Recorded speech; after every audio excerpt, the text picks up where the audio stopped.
Hello everyone, and welcome to SUNUP. I'm Lyndall Stout. This time last year we were really talking about how the dry weather was impacting Oklahoma crops, but this year it's the ample rain. Joining us now is Jeff Edwards, our small grains extension specialist. And Jeff, tell us kind of what Oklahoma producers are telling you the past couple of weeks. We've got a lot of stuff going on in Oklahoma wheat this year. One of the most frequently asked questions I've gotten over the past few weeks is about the lodging that we've had occur over the past couple of weeks. And we've had a lot of wheat go down, and there's several reasons for that. One reason, we had a very warm winter. The wheat grew all winter. Our cattle producers know about that. They had a tough time even keeping up with the amount of forage that was being produced. So we've got anywhere from 4 to 8 times the number of normal tillers that we would have. When you have a thick canopy like that, plenty of nitrogen, the wheat catches a lot of wind. About this time of year, as the head starts to fill, it gets a little bit top heavy, so it's easy for the wind to go ahead and blow it over. Now, there are different categories of lodging. If you have wheat that's completely flat at this stage of the game, flat on the ground, then there's not much you can do about that, and it's pretty much a loss. If you have wheat that's only leaning or partially lodged, then there's some chance for that wheat to go ahead and stand back up.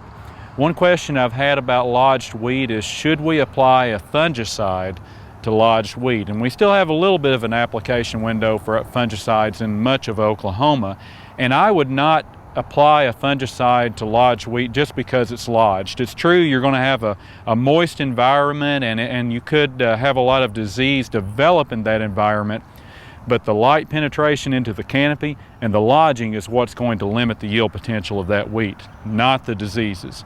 So I would make the fungicide decision independent of the lodging. The other thing we have going on out here that I did not expect to see is some freeze injury.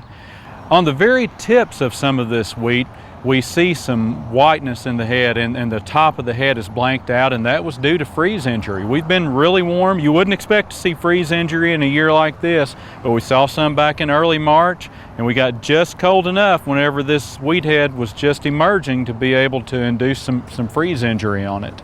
We've also had some hail throughout the state, and there's really no coming back from significant hail damage. It's an insurance job if you have significant hail damage.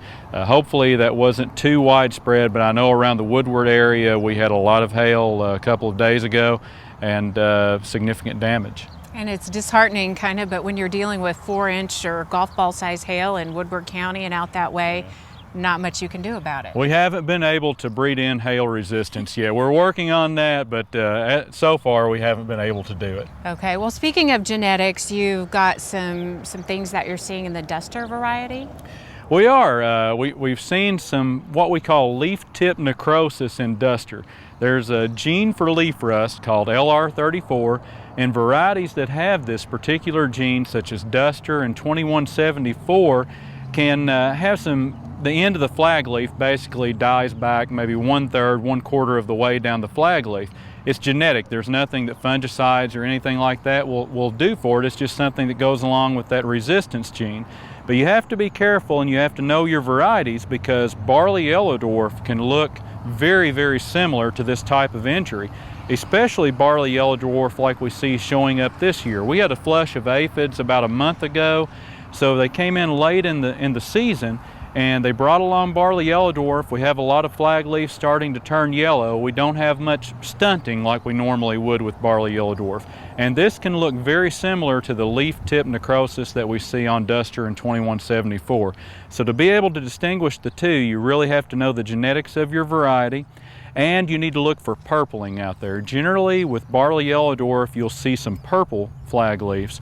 With the leaf tip necrosis, you don't see any purpling at all. Okay, and I remember interviewing you a year ago out here, and we were saying the wheat really needs a drink of water. Well, finally got it. We had to wait a while, but it's been here. Yeah, today we're wearing our muck boots, trying to wade through all the mud. What a difference a year makes. Okay, sure does. Jeff Edwards, thanks a lot.